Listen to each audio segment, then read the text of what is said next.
And a very warm welcome to the LBC Book Club. With me this week, Stephen Berkoff, one of Britain's finest actors. He's written a book called The Diary of a Juvenile Delinquent. It's published by JR Books. It's $18.99, and it's absolutely fascinating read. Stephen, welcome to the programme. Oh, thank you very much.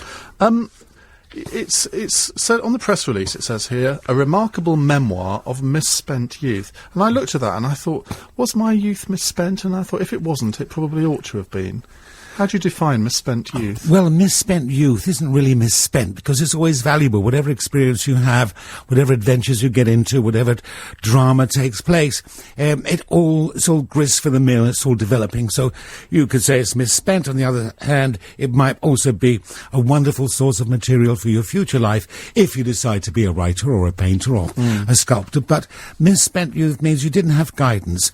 You didn't have perhaps parents who took any particular delight in shaping you, teaching you, guiding you, and so you were left very much on your own. And the reason for that wasn't because they were neglectful parents, but we had just come through the war. And in the war, you were thinking about 100 other things, and you were thinking of survival, thinking of getting down to the air raid shelters, thinking of, what the next day will bring, and can you buy a bar of chocolate at the end of the week? And then when we used to have ration books, and we used to cut out a little 4-ounce coupon, and then get a bar or two of Cadbury's, these were the greatest treats. And you might have this, 2 ounces of chocolate, I think it was 2 ounces, sometimes 4, once a week. That was it. So consequently, what it gave you from this misspent time is a tremendous sense of the values of everything, of what things meant to you, of how important it was just to have the smallest thing that might ameliorate your life, that might give you pleasure, that might, delight you. And so people after the war, way out as we grew up, these things became easy to come by. We became, fortunately, more affluent. People shouldn't have to struggle, shouldn't have to suffer. But what happened then, the sharpness of values, the sharpness of that experience, the heightened sense of appetite, of alertness, because things were denied you, that gradually became eroded. Since younger people now sloppy, they take it for granted, dull-witted, spoilt. It's awful. Sometimes I look around, I see them stuck into these horrible machines, these iPods, staring at them all day long, in the tubes, in the buses. They have no curiosity, whereas for me, our eyes were open wide. As soon as we left the house, we were like, our eyes were on stalks, looking, smelling, sniffing, tasting, wondering, playing. And that was the life. So I'm sorry to make a long sentence out of your misspent. Well, no. But I had to say that. What you just said there reminded me of a conversation I had in the studio 3 or 4 weeks ago with a guy called Billy Brown, who had written a book called I'll Tell Your Mother, Billy Brown, and he grew up in the immediate post-war years. I think he was born in 1944, and he was a sort of South London rascal, and at the age of 7 he would be trading, and he would be getting things. Oh yes, that's and right. I mean, there was a bit of what you said there just reminded me of him, the curiosity, the sort of the zest for life, which I think you're probably right. It just doesn't exist so much What's that now. zest? You see, in the book, what I wanted to cover in the book, a diary of a juvenile delinquent, is because it was a misspent youth. And because I didn't have the guidance, because my parents were otherwise engaged, otherwise obsessed with survival, and with trying to make ends meet and make a living, and I was left a lot to myself. And so you go with the flow. You find you're influenced by different people. You find charismatic young boys who guide you, who teach you, who say they're tough, who they consider themselves to be outside the norm, who are ready to do tricks, jump over a wall, thieve from a little sweet shop, steal a bike, something like that, and you admire them because they are the villains.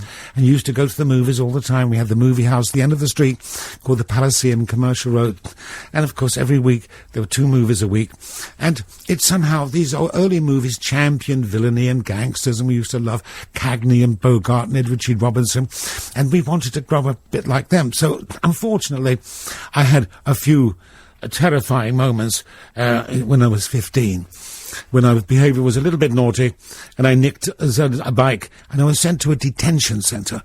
It was horrific. Now, this detention centre was an invention of the government because they wanted to curb. There was a great kind of almost a plague of crime, of young crime, and they thought these detention centres were based on an army training camp. But you'd done nothing before that. I'd done nothing. Your first offence, and you were sent to a detention yes. centre. Unfortunately, first offence, and I was sent before a magistrate in the East End called Basil Henriques. He was famous for having absolutely no compassion for children. He thought they deserve a lesson. And very unfortunately, the teacher at my school, where I went to Hackney Downs Grammar School, where Harold Pinter was a few years earlier, wasn't very sympathetic towards me. He was a bit of an old brute who loved giving the cane. And I was a bit grown up at 14, 13, so I said, no, my father doesn't beat me, neither shall you. So I was turfed out of school for a few days, and he always had that resentment that I took away his power and refused to be caned. So when the magistrate sent for a school report, he said, this boy deserves to go away. So they sent me to this place, which was absolutely monstrous. It was like torture, and it was run by the most sadistic, psychotic, malevolent maniacs on the face of the earth. So I came out of there after 4 months nearly in a detention centre in Oxford. So I used to tell people, I've been to Oxford, you know. But I came out of there complete wreck. And of course it gave me stomach ulcers, and I had these 16 or 17 terrible stomach ulcers. So I eventually had to go into hospital and be fed. Was there anything positive to come out of that experience, though? Yes, absolutely positive, because when I came out, and this is funny, crime, you know, does it pay? When I came out, I thought, I will never, ever even dream of doing anything bad again or naughty again, because so the short, sharp shock it worked. was a short shot. It worked for me because I would not even dare. I wouldn't think of it, and it was the fear. And I used to dream for years afterwards of being back there, terrible dreams. And I think it really hurt me psychologically. I'm sure it hurt me mentally, but I got over it. And eventually I decided I had to find what is it that I need to do. And I knew I tried all different jobs, and I didn't find any satisfaction in just plain work. And I thought, I must be an actor. It just came to me out of the blue. I felt this when I was 17. I have to be an actor, but I have to save the money. I didn't know about scholarships and drama schools and things like that. And so I continued to work, eventually going abroad, working for a firm called Burberry. They sent me to Germany, and I lived in Germany in a place called Wiesbaden. I know it well. Oh, yeah? Do you know it well? Yeah. Yes, it's a lovely town with a wonderful Spielhaus at the end of where I lost all my money. And so I had one adventure after another. And eventually I felt I can't take any more. I'm suffering. I can't find the way. I need guidance. I need help. How can I be an actor? And I wrote to various people just out of the blue. Film companies, so J. Arthur Rank, then ABC, ITV, and each one of them wrote back to me, and that was quite astonishing, because nowadays people can't be bothered. And one of them said, go to an evening institute, see how you like drama, see if it feels right, see if you can express yourself in this. And so I did. And as soon as I stepped into that class, almost I could take a deep breath. I saw young people with good faces, sensitive, alert faces, and I was then beginning to study drama. And that changed, but then I wanted to go to full-time drama school after that, and then I did an audition at Webber Douglas, which is one of the full-time ones, and it had a reasonable reputation. And then the principal, Leonard Rossiter, another Rossiter. No, Leonard, sorry, mate. No, I worked Mr. with him, he's a Rigsby. terrific actor. And he said, we've got to get an Arts Council bursary, you see. So I said, oh, very well, sir. How do I do that? He said, well, you write to City Hall, and they'll send you an application form, which I did. And on the application form it said, would you write down your education? Did you go to Oxford, Cambridge, or university? If you did, what degrees? What did you pass? And all that. And I thought, I'm finished. I have no degrees. I went nowhere. I left school before I was 15. So what I decided to do, I wrote to them, and I told them about every job I had, what I did, how I was put in a detention centre, how I went into the Merchant Navy when I was 19, left the Merchant Navy, lived abroad, I had 100 jobs before I was 20, and I have no degrees, I have no skills, I have no education, I have nothing, but I have a passion to act, and please give me this chance. And would you believe it? They not only gave me a grant, they gave me a living allowance, and they said your allowance will be in National Westminster Bank, Piccadilly, and I had my first checkbook. So that story about juvenile delinquent covers some of that area. Well, I think it's fascinating that you've actually written a memoir just about the first part of your life. Because when I was looking at it, I was thinking, well, if I did the same, I couldn't remember all these things. Did you find that as you were writing, it sparked off things that you had completely forgotten about, but just came back to you during the writing process? It did. I mean, and even now I keep coming across things that I've forgotten. I wish I'd said that. But also, the life then, because I was born just before the war, then wartime came and you remember everything. It's seared into your brain. It's not a kind of much more pacific and peaceful, it's the same word. Because your house was destroyed in the Blitz. Yes, house was destroyed in the Blitz. There's a different event every day, a different dramatic event. You listen to the radio in the morning. It's always used to say how many planes the RAF shot down. And I was listening. I thought we'd never lose because we're the good guys. Yeah. And I took it for granted. And you were right. As a child. Yes, we never lose. And it had this every day. So you remember everything. And what I remember most of all is my mother saying to me, after the war, we're going to America. And this was like a mantra. So whenever I wanted anything, I wanted a piano, I wanted roller skates, I wanted a bike, it was, well, after the war, can't have them now because we're going to America.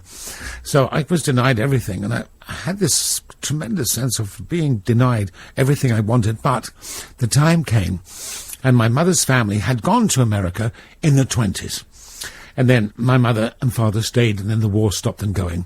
So they were determined, my mother was determined to join her brothers and sisters in New York. So in October, terrible time to go, of 1946 or 47, we set sail for New York on the first Queen Elizabeth.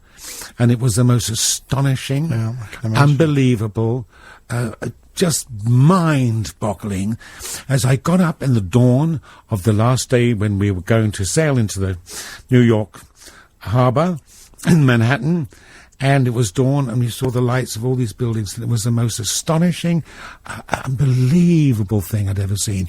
And so consequently, I remember everything, because our lives were absolutely marked almost by lightning flashes of experience. Then going to New York, from then on, I remembered every day. Well, we'll find out more about your childhood in just a minute, but first it's 9:17. Time for the travel with Alan Joyce. Thanks, Ian. The A41 is still closed. Tonight from 10. And you're listening to the LBC Book Club with me, Ian Dale. With me in the studio, I have Stephen Berkoff, and after 9:30, I'll be joined by Sir Roderick Braithwaite, the former British ambassador to Moscow, who's written a book about the Russian occupation of Afghanistan in the 1980s. And if you'd like to talk to Stephen, or indeed Sir Roderick, 0845 6060 973 is the number to call. Now, Stephen, your book is called Diary of a Juvenile Delinquent. Yes. Let's talk a bit more about delinquency. It's quite a frank account of your childhood, particularly when you talk about your love life. You see, love life when you're a child is immense. It's like a gigantic, thick forest that you're ploughing your way through. You know, it's a bit like Richard III, actually, getting caught on the thorns and the brambles. And it's, anyway, what I'm trying to say, I'm trying to be slightly poetic here and failing, but it's like a forest that you don't know which way to go. You're completely lost. But it seems to mean a lot to you. And my love life started when I was a child, when I was about 7. And I fell in love with a girl because we were evacuated, as a war child, evacuated to Luton. First time I'd seen a tree, or a town, or a river, or fields. I'd never seen it because we were born in the East End, and then the war came, so we never went anywhere. And so there was a lovely girl living in the street called Janet Ellis. I've often wondered what happened to her, and I fell in love with Janet Ellis. She starred in Blue Peter, didn't? No, it was a different Janet Ellis. Maybe, you never know, could be. So I fell in love at an early time. And I think love for me was a kind of almost compulsion. Not that my mother didn't love me, my father was a little bit less interested, but I had this need, I don't know where it came from, almost a desperate need to have love and to find a girlfriend. And so one day, during the war, we were back in the East End, just after the war, rather, and we were living in a squalor in a little tiny 2 rooms in Anthony Street off Commercial Road, no bathroom. We used to have a kind of outside loo, and if you wanted to have a bath, you'd go down to the baths in Bet Street and, go into those cubicles where you shout out more water, hot water number 4. And we went back to Luton, and I fell in love with a girl there called Shirley, and we wrote to each other for about 3 years. And then my sister put an end to it because she thought it was getting a bit too heated up. And that really disturbed me a lot, because it made me feel as if love was something that was, in a way, tainted, because it had a kind of physical overtones, sexual overtones, and therefore was something a little bit dirty. And that was a shocking thing to do to me. And that gave me a kind of wrong sense, a wrong value for love. But and as I was growing up as a teenager, of course, love was very important for young boys, and everybody was going out with girls and dancing with girls, and so the only way you could meet girls is to go to the dance hall. But if you couldn't dance, you're a failure. Therefore, it would obviously reduce the possibility of meeting so many girls. So I took it very seriously. I learned to dance, and particularly to jive. Now, jiving was the new thing that came out just after the war. There was a little dance club, little jive club in Finsbury Park called Gray's Academy. I was taught to jive. Once I had mastered the steps, which weren't that very difficult, I suddenly fell in love with jiving, and I would learn and develop all sorts of complicated turns and twists and steps. And then that was the first stage. But I was on the way then to meeting girls who I dying to meet, but I didn't also look right. I couldn't go to the Lyceum, the Strand, a little bum freezer. I had to have a suit. So then it took a year, working very hard, saving every night, scrimping and saving and never going out, until one day I had a suit made.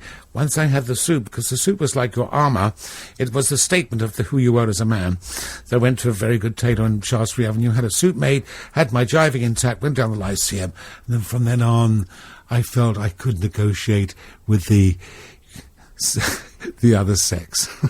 And I mean, you write a bit about, very frankly, about casual sex. Do you think society's attitudes have changed that much over the years to casual sex? Well, it's difficult to say, because every generation feels they've discovered sex. Every generation feels that, what we're doing now is rather naughty and bold and kind of exploratory and daring. In fact, the mothers and fathers did it just as much. But because they didn't talk about it. They didn't talk about it so much. And also because they've become mums and dads and become a bit more sedate and become in a little way asexual. And young people would never believe their mums and dads do it anymore, because they think it's absolutely disgusting. Mums and dads are mumsy-ish. And, you don't do that. And so, you feel that you have the sole right and the sole kind of opportunity for your sexual escapades. But people have done it from generation to generation. Our mums, our grandmums, our great-grandmums did the same thing. But we don't like to think about it, do we? Well, you don't really like to think about it, but they not only did the same thing, they were more rampant at it. Oh, God, I hope my mum's not listening tonight. Well, you see, my grandmother, God bless her, she gave birth to 11 children. Now, thy granddad, they must have been at it all the time. 11 children. So, I think, we had this thing. I was living there, and we moved to North London, to an area called Stamford Hill.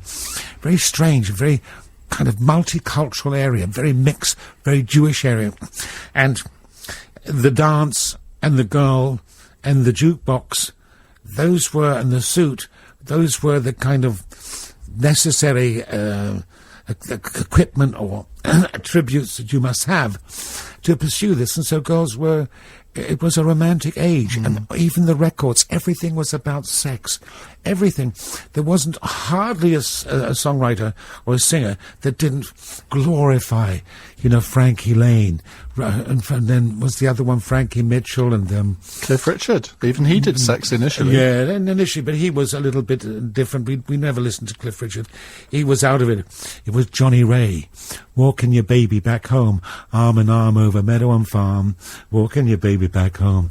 We stopped for a while. She gave me a smile and buries her head on my chest. Very good singing voice. Nah, I was just fooling around. But everything was about sex. And Frankie Lane, Jezebel. Isabel, it was you.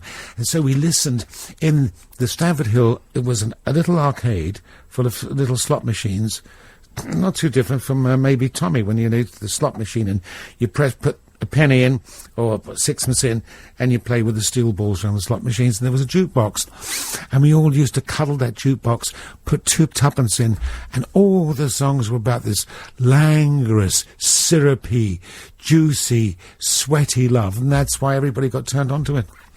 Now, the final sentence of your book really got me, because you're talking about going to the Webber Douglas School of Singing and Dramatic Art. Yes. And the final sentence says, "The door closed and the lesson began." Now, there's a lot of meaning there, isn't there? The meaning is, once you have made up your mind, and once you have, going through the wood, you find a little pathway, and that leads you to another path, and once you have found what you want to do, and you open that door, then you get rid of that past, that slothful past, that indifferent past, the past that just lived for hedonism and pleasure. And now I had a chance to learn, to study, to read Shakespeare, to read the classics, to be an actor, and to read poetry. And this was marvellous. So the door closed because I had escaped into an area which would only feed me. After 21 years, suddenly I felt I was at home, and it was a wonderful experience. Well, Stephen, unbelievably, we've come to the end of our half an hour, but I'm going to ask you to come back, because I want to talk to you about what happens after this. Well, are you writing another volume now? Oh, yes. You are? Oh, maybe we should wait till that horrendous. comes out, then. Pardon? Well, maybe we should wait till that comes out. No, we don't have to, because... What period will it cover? Well, that covers from 21 to 51. Right. And that's quite a kind of serious Lots time. of sex in that one, then. Masses. Because when you're young, it's almost becomes a spiritual quest. We're definitely going to have you back. That's Stephen Berkoff. He's written the book, Diary of a Juvenile Delinquent. It's JR Books. It's $18.99 in hardback. And I'll tell you, it's well worth a read. Stephen, thank you very much indeed for coming in this evening. It's been my pleasure. Thank you for having me.